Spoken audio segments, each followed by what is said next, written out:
Hey, how's it going?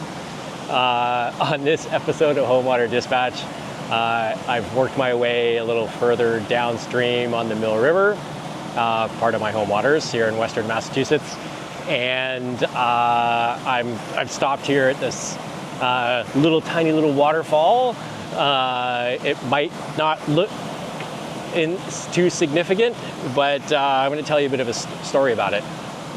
So I'm downstream of Puffer's Pond, and in the previous episode we reflected on this massive barrier, right? The big dam that actually creates Puffer's Pond. It has changed the Mill River in that section from a stream or river to a pond.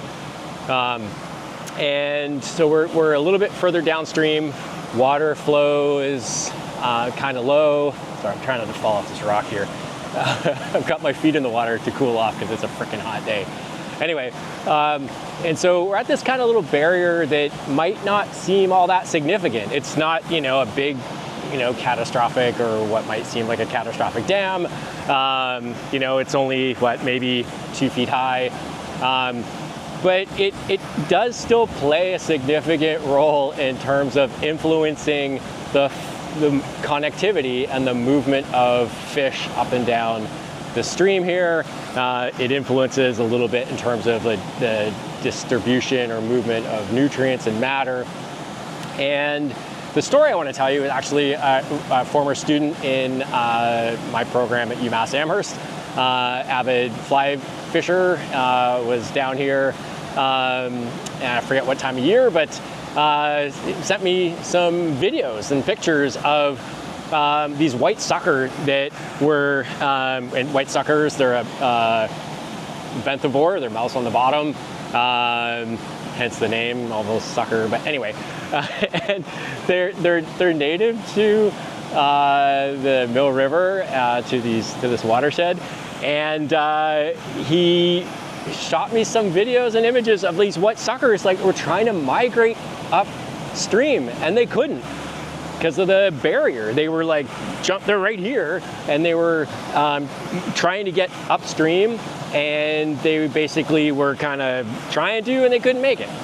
And you might think, it's, as an angler, we don't fish for white sucker, they're not important. Well, everything in the ecosystem is important.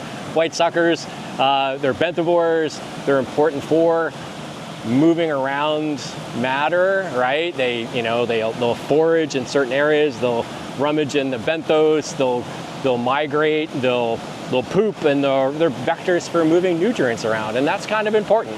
They play an important role potentially in structuring the ecosystem.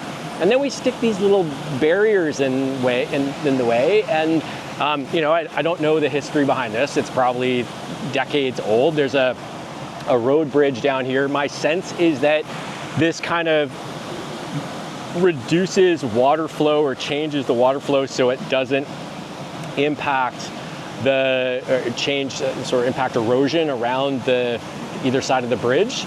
But this, again, it's probably decades, and it probably is decades old. It looks pretty old. And we really have to question the function of this, right? It's impacting the ecosystem. Are there other ways to modify water flow so it doesn't cause erosion downstream next to this bridge?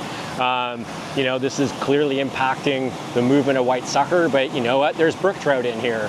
And clearly, if maybe brook trout can make it over here, we don't know. I haven't watched. There's no research done here yet, but we have to think that if a pretty significant white sucker can't make it over this little barrier, brook trout may not be able to either.